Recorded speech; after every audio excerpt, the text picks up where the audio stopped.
Inilah bank masker yang didirikan oleh pihak kepolisian dari Polsek Makassar dan Satgas COVID-19 Kecamatan Makassar. Setiap hari, para penyumbang mengantarkan sumbangan maskernya ke bank masker ini. Pihak bank masker pun melayani para penyumbang ini layaknya pelayanan bank yang melalui teller. Selanjutnya penyumbang masker didata dan diberikan sertifikat penyumbang. Usai dikumpulkan masker hasil sumbangan dari warga ini langsung didistribusikan ke warga yang tidak memiliki masker atau warga yang kedapatan oleh petugas tidak mengenakan masker.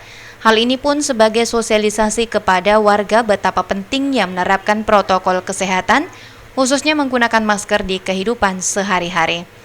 Kami memberikan sumbangan kepada Polsek Makassar, Kecamatan Makassar, berupa masker scuba untuk penanganan dan penanggulangan COVID-19.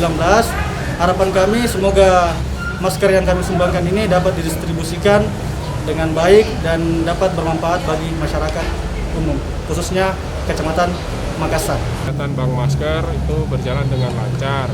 Bank masker sendiri sebetulnya yaitu langkah-langkah kita untuk mengedukasi warga, khususnya kita juga dalam hal menjembatani bagi para donatur untuk dapat berpartisipasi dalam mengedukasi warga, khususnya dalam hal penyediaan masker.